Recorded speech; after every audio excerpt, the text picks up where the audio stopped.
Generasi informatif seperti yang dijanjikan hari ini, kita ada tetamu istimewa iaitu Encik Badrul Hisham. Hai, Assalamualaikum. Waalaikumsalam warahmatullahi. Kalau anda nak tahu, Encik Badrul Hisham ni sebenarnya adalah seorang yang gemar menggembara. Tak tahulah gemar menggembara ke, kayu basikal ke. Apa yang indahnya tentang penggembaraan beliau adalah beliau berbasikal dari London hingga ke tanah Melayu, berbasikal dengan 3 basikal, 5 bulan perjalanan dan 18 buah negara. Boleh sebelum ni saya pergi dah teruja sangat ni nak tahu kisah yang ada sebenarnya. Boleh ceritakan sedikit berkenaan dengan latar belakang dan mengapa mengayuh basikal ni? Okey. Terima kasih kerana ajak saya datang ke Suara FM. Saya berasal daripada Orang Kelang. Lepas tu pergi ke UK melanjutkan pelajaran untuk bidang degree dan master dalam mechanical engineering selama 4 tahun. Dan selepas habis master tu, memulakan perjalanan yang epik iaitu berbasikal dari London sampai Malaysia. Sejauh 11,000 kilometer. Begitulah ya. Apa sebenarnya mungkin setengah orang kata ada satu perkara yang membuatkan rasa macam aku kena buat ni kan. Kita nak tahu juga apa sebenarnya yang betul-betul membuatkan diri jiwa itu memberontak tu aku nak balik naik basikal jugalah. Memang semangat. Memang semangat tu. Kenapa tu? Mesti ada sebabnya tu. Itu soalan paling best sekali. Kenapa yang saya nak berbasikal sejauh tu bukan untuk memenatkan diri semata-mata, adalah misi utama adalah untuk melihat dunia. Apa yang berada di dalam kawasan-kawasan pedalaman yang kita tak pernah tengok sekali. Yang kita tak pernah tengok dalam RTM1, RTM2, National Geographic, Discovery Channel. Makanan apa yang special di Bosnia, di Turki, di Macedonia. Apa yang masyarakat tu menganut budaya apa, menganut agama apa. Itulah yang saya, persoalan-persoalan yang saya sentiasa berligar di fikiran untuk mencari jawapannya. Mencari sebuah jawapan berkenaan dengan alam. Itu dia. Itu jawapan yang baik kan. Setengah orang ada cara kepuasan mereka tersendiri untuk mendapat apa yang dia nak kan. Tapi pada saya perjalanan ini kan, perjalanan yang pada saya tak semua orang sanggup buat. Ya, memang tak semua orang sanggup buat. Tak semua orang sanggup buat. Jadi boleh ceritakan sedikit tentang pengalaman yang paling menarik sepanjang perjalanan tu. Antara pengalaman yang paling menarik sepanjang perjalanan ni, terlampau banyak sebenarnya pengalaman ni. Saya ambil antara yang paling menarik ialah saya tengah bayangkan. Contohnya di Turki, apabila saya tengah berbasikal di kawasan tengah pegunungan, saya tiba di satu kawasan kampung. Kampung ni memang betul-betul kampung. Masuk je kawasan kampung tu, semua berpemakaian seperti cowboy. Di Turki? Di Turki, di tengah kawasan pedalaman Turki. Pedalaman yang memang tak ada fasiliti. Memang tak ada fasiliti. Ada kereta capuk. Lepas tu memang semua macam orang miskin. Tak adalah miskin sangat. Itu gaya kehidupan mereka. Sebagai petani cowboy, saya bagi mereka. Lepas tu datang je masuk kampung tu, saya dah lapar dah. Saya pun pergilah ke restoran untuk mencari makanan yang kampung tu punya makanan. Masuk je di satu restoran tu, saya step je masuk dalam restoran tu, semua mata memandang saya. Macam saya ni seperti orang asing. Memang orang asing pun. Satu-satunya orang Asia dekat kampung tu. Pandang je. Lepas tu saya pun macam cuak lah. Saya pun patah balik keluar kedai mencari restoran lain untuk pergi makan. Pergilah restoran kedua. Masuk je restoran kedua. Saya pilih restoran kedua ni sebab dia gelap sikit. Dia tak ada lampu. Ni waktu ni baru pukul 10 pagi. Masuk je kat restoran gelap tu, saya nak order. Saya panggil lah waiter tu. Saya tunjuk lah isyarat tangan makanan apa yang ada. Lepas tu dia pun tunjuk. Dia pun tak tahu dia nak explainkan macam mana makanan ada. Dia cakap ada chai je dalam tu. Chai tu adalah ada teh. Restoran tu hanya jual teh sahaja. Dia tak jual makanan, dia tak jual apa, teh. Semua orang kat dalam situ minum teh. Rupanya baru saya tahu budaya di kawasan kampung tu. Jadi bandar ni berdekatan dengan kampung ni berdekatan dengan Erzurum. Okey, kita sambung balik cerita. Restoran tu jual teh je. Kira orang datang lepak situ adalah untuk minum teh dan mereka berbual antara satu sama lain. Dia macam kita di Malaysia kedai mamak ada makanan, minum teh, minum ais. Tapi di bandar ni paling unik sekali sebab dia teh. Restoran tu paling unik sebab menjamu teh. Memang tak ada jual makanan-makanan lain. Tak ada jual makanan dah. Waktu tu dah Saya dah tak tahu nak buat apa dah. Saya ambil lah kek emergency dalam beg saya untuk makan. Itulah pengalaman. Nasib baik lah. Dah takut dah. So, maksudnya dekat kawasan bandar tu memang restoran dia ada restoran lain, ada yang jual makanan, tapi ada restoran tu hanya jual teh sajalah. So tak ada singgah kedai sebelah-sebelah ke untuk cari makanan. Waktu tu dah lapar sangat dah. Lapar dah, memang dah penat. Padahal baru pagi je pun. Lepas tu fikir tak apalah, kita minum air teh tu. Lepas tu tengok budaya dalam tu macam mana. Budaya apa yang mereka bincang dalam restoran tu. Itulah. Tapi saya pun tak faham apa mereka bincang sebab semua dalam bahasa Turki. Tapi kebanyakannya yang saya dapat lihat, kebanyakannya orang yang datang ke restoran tu ialah mereka ni jenis orang yang dia macam petani. Petani yang nak tengah melepak, tengah mencari masa untuk berbual dengan kawan mereka. Itulah bro ceritanya. Itulah salah satu kan pengalaman pelik sikit. Itu baru satu negara. Itu baru satu negara, satu peristiwa. Satu negara dan satu peristiwa. Yang ini kita ada 18 negara. Mungkin kita boleh carilah setiap negara tu apa dia yang ada dekat dalam tu kan. Tapi buat pendengar-pendengar Masdar FM, mungkin ada yang nak bertanyakan soalan ataupun apa-apa jua yang nak ditanyakan kepada Encik Badrul Hisham kita, boleh terus layari fanpage kita menerusi Facebook di www.facebook.com/mysuarafmradio dan cepat-cepat ajukan soalan anda. Dan kepada pendengar-pendengar semua, sebelum kita lebih berbual lebih lanjut lagi tentang pengalaman-pengalaman yang indah-indah yang telah dialami, mungkin ada pengalaman yang perit-perit sikit. Ada banyak perit-perit. Banyak pengalaman, tak semuanya indah. Perjalanan tak semestinya selalunya lurus kan. Jadi apa kata sekarang ini kita take 5 sebentar dan kita nak dengarkan lagu persembahan daripada Wali Band, Aku Bukan Bang Toib. Itu dia. Suara FM. 4 minit pertama masih lagi bertemankan saya dan juga tetamu istimewa kita, Badrul Hisham. Itu dia. Macam-macam yang diceritakan ni. Saya rasa macam teruja pula kan. Ada pula plan-plan kata nak ajak naik basikal. Baiklah. Itu berkenaan dengan negara-negara yang telah dilawati kan. Itu antara perkara yang mestilah ini merupakan satu kenangan yang paling indah sekali yang pernah ada tercipta dalam sejarah hidup kan. Jadi nak tanya kan, selain daripada preparation, kita nak bertanya berkenaan dengan perancangan awal, dari mana tercetusnya idea, lepas tu perancangan awal sehingga terjadinya program itu, and kita on. Macam mana tu? Macam mana itu tu? yang paling best tu. Okay, dia macam ni. Bila idea ni, macam kita borak-borak dengan kawan-kawan, tiba-tiba idea akan keluar. Semua orang berlaku macam tu. Kita lepak kedai mamak, lepak kedai makan. Macam saya pun lepak kat kedai makan dengan kawan-kawan. Lepas tu saya terfikir, jom naik basikal London sampai Malaysia. Lepas tu kawan cakap, kau kena buat tu. Dia cakap kau kena buat, dia bukan cakap kita kena buat. Lepas tu pun, waktu tu pun saya dah berfikir, nak buat. Apa-apa pun akan cuba buat. Itulah, bila idea keluar ni, mulalah ragu-ragu, boleh buat ke tak boleh buat. Jauh sangat ni, penat ni. Nak kayuh sejauh 11,000 km dalam masa 5 bulan. Fikir, kena rangka strategi macam mana nak jadikan berjaya. Pertama, fitness. Sebelum tu saya tak pernah pun cycle lebih 100 km. 6 km pun tu pun penat sangat dah. 6 km ni macam distance dia daripada Bangsa pergi ke SCC patah balik. Itu distance dia. Tu pun dah pancit yang macam menyumpah-nyumpah basikal tu. Tapi apa yang menjadi macam mana nak tingkat fitness tu, pada mula itulah yang saya terfikir, kena start pergi ke gym untuk kuatkan muscle. Pergi bayarlah gym, pergi dekat gym kuatkan muscle, naik basikal dekat dalam gym yang basikal tak bergerak tu. Lepas tu lama-kelamaan badan tu dah semakin kuat, stamina semakin tinggi. Saya pun cuba buat 60 km basikal. Lepas pula 60 km. Lepas tu main lah 50 km, 60 km. Hampir dalam satu minggu tu saya akan cycle 30 km setiap hari. Dalam masa setiap kali training tu 30 km. Kiranya dalam masa seminggu tu saya cycle 90 km berbasikal.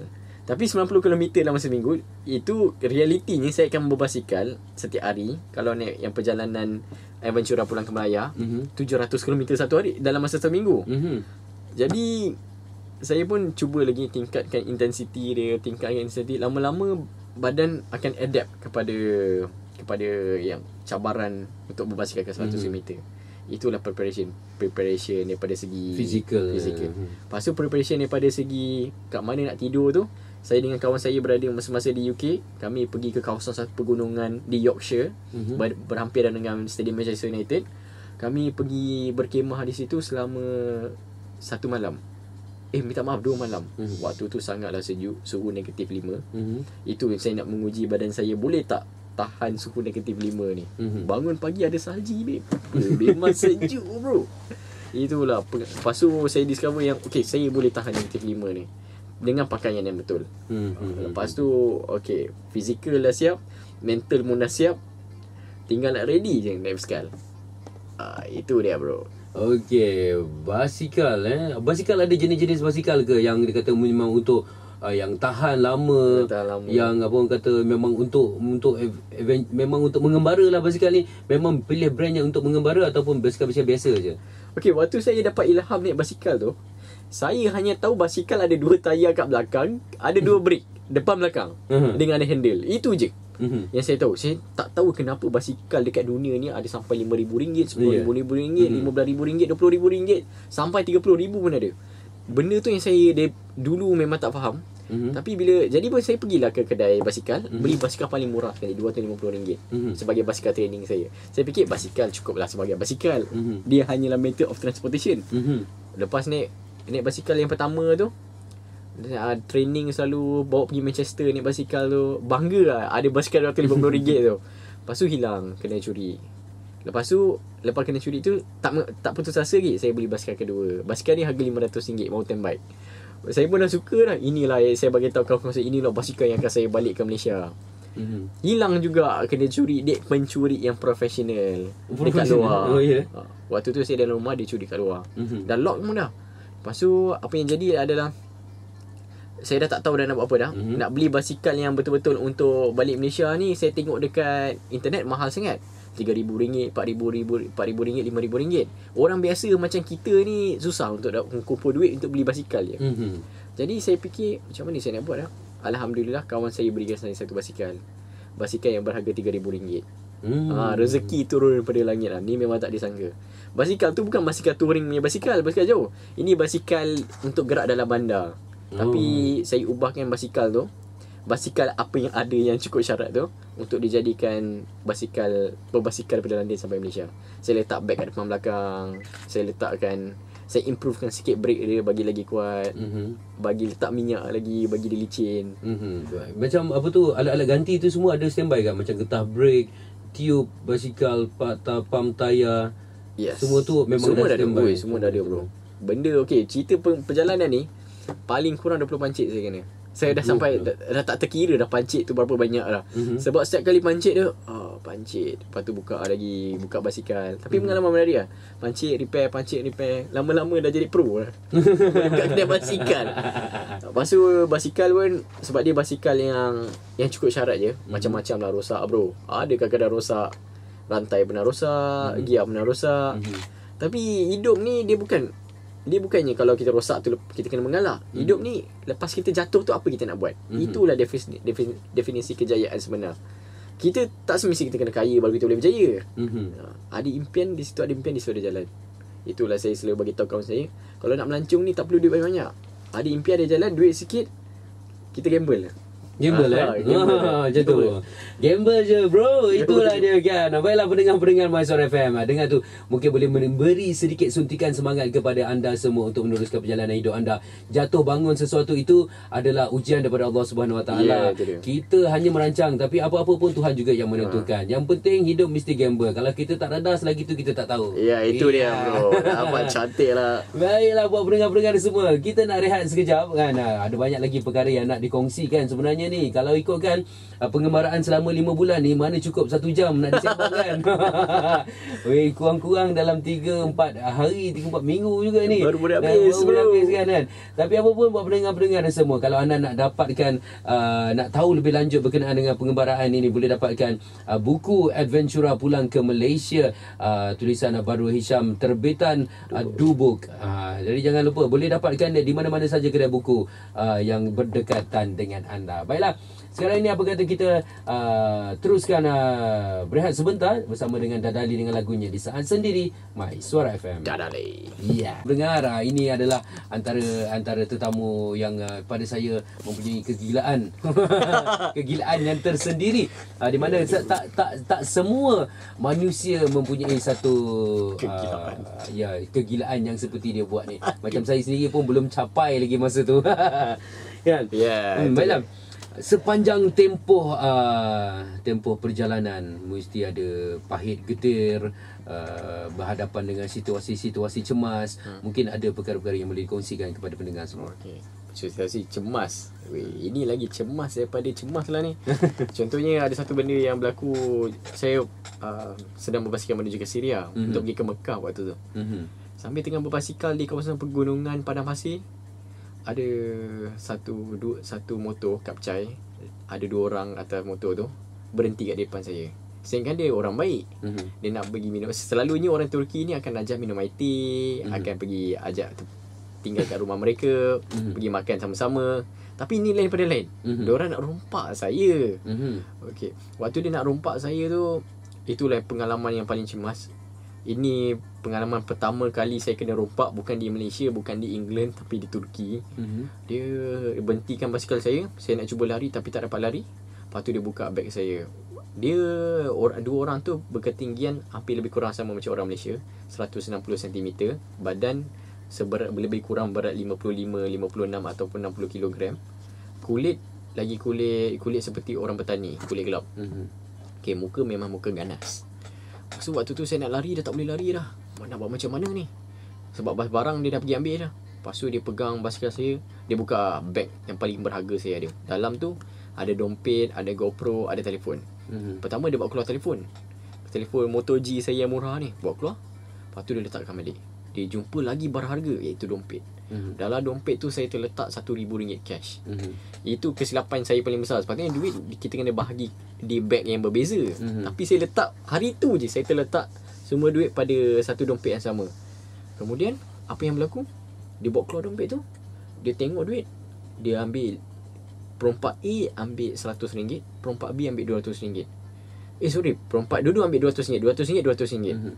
Jadi total RM400. Saya pun macam, banyaknya duit dia ambil ni. Lepas tu saya marah kat dia balik. Amat tu kata umrah, Mekah, Madinah, Astagfirullahalazim, Subhanallah. Itu je lah yang bahasa dia boleh faham. Bahasa lain dia tak boleh faham dah. Lepas tu saya cakap kat dia, give me back my money. Lepas tu dia pandang saya balik. Pandang muka dengan muka yang sangat tajam, dengan muka bengang dia. Pandang selat. Alamak, saya pun nak buat macam ni kan. Lepas tu saya macam tegas juga tau. Amat, dia pun tengah pegang juga dompet yang ada RM1,000 tu. Give me back my money. Aku nak balik duit tu. Aku nak balik.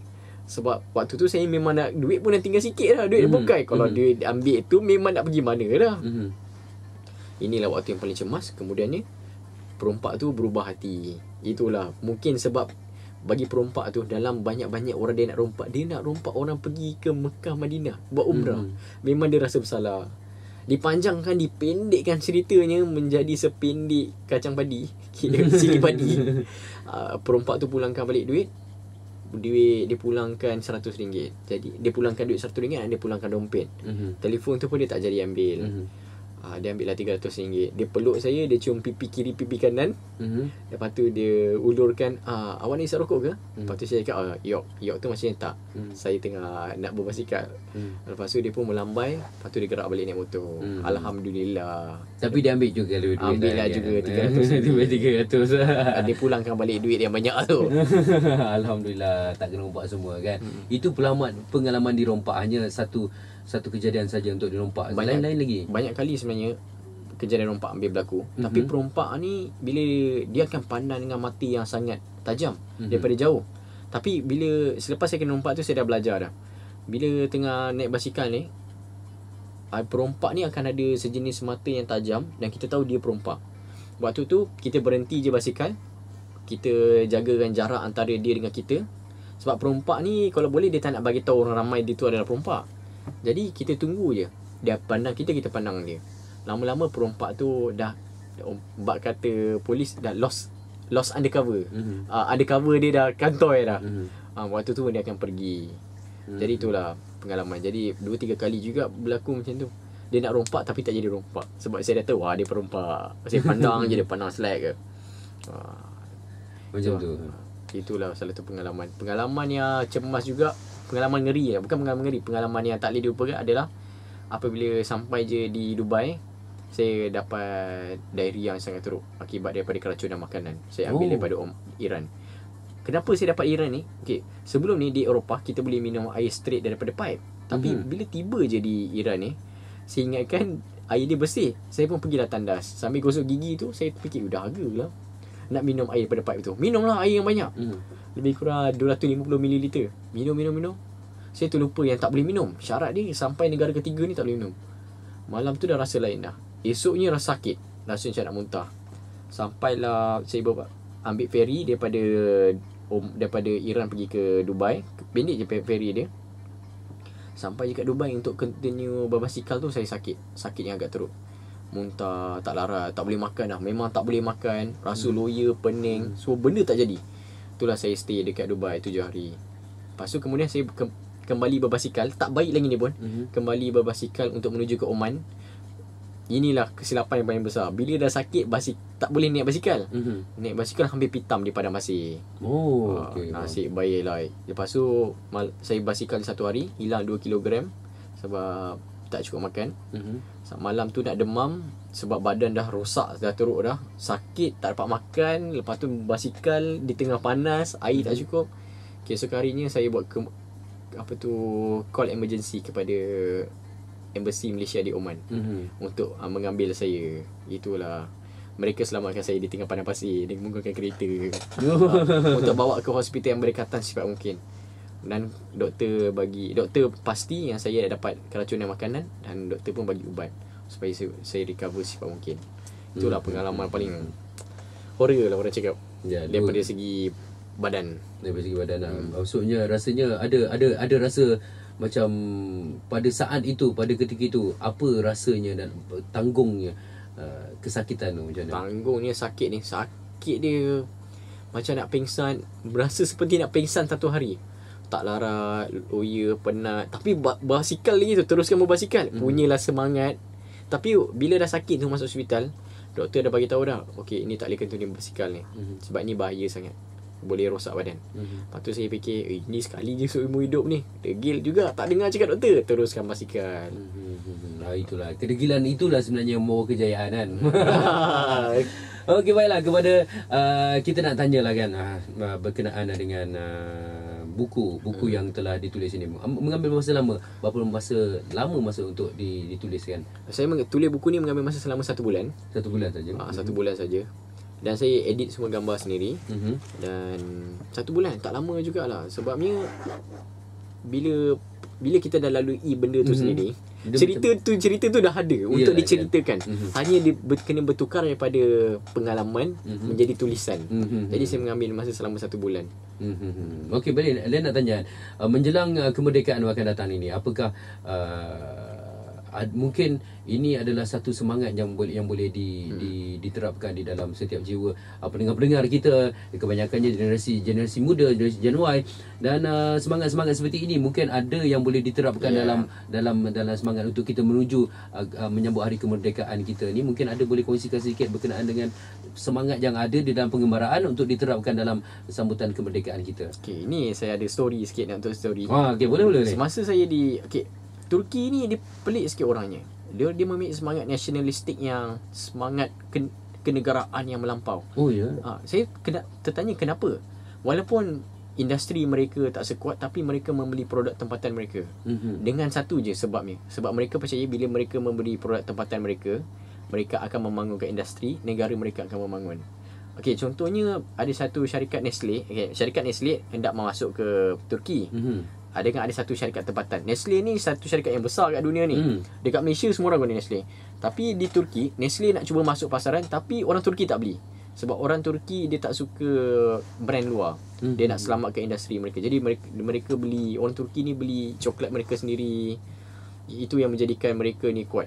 Tu bila kita tengok kat waktu perlawanan bola sepak, walaupun Turki ni kadang-kadang masuk World Cup, kadang tak masuk World Cup, tapi semangat mereka tunjukkan, sama ada pemain ataupun penyokong tu, memang sangat gila. Itulah, semangat tu dipamerkan kepada semua orang. Dan kat Turki ni, mereka dengan bangganya, dekat setiap gunung tinggi mereka pacakkan bendera Turki, sebesar-besar bendera Turki, untuk menunjukkan semangat kenegaraan mereka. Di mana sahaja yang ada gunung? Gunung yang setinggi ataupun bangunan yang tertinggi. Contohnya kalau katakan mereka mempunyai bangunan KLCC ataupun KL Tower, yang paling tinggi adalah bendera mereka pacakkan. Faham. Gitu dia. Apartment mereka taruh bendera. Mereka bangga sebab mereka bangga sebab mereka adalah negara Muslim yang terkuat di dalam negara Eropah. Betul.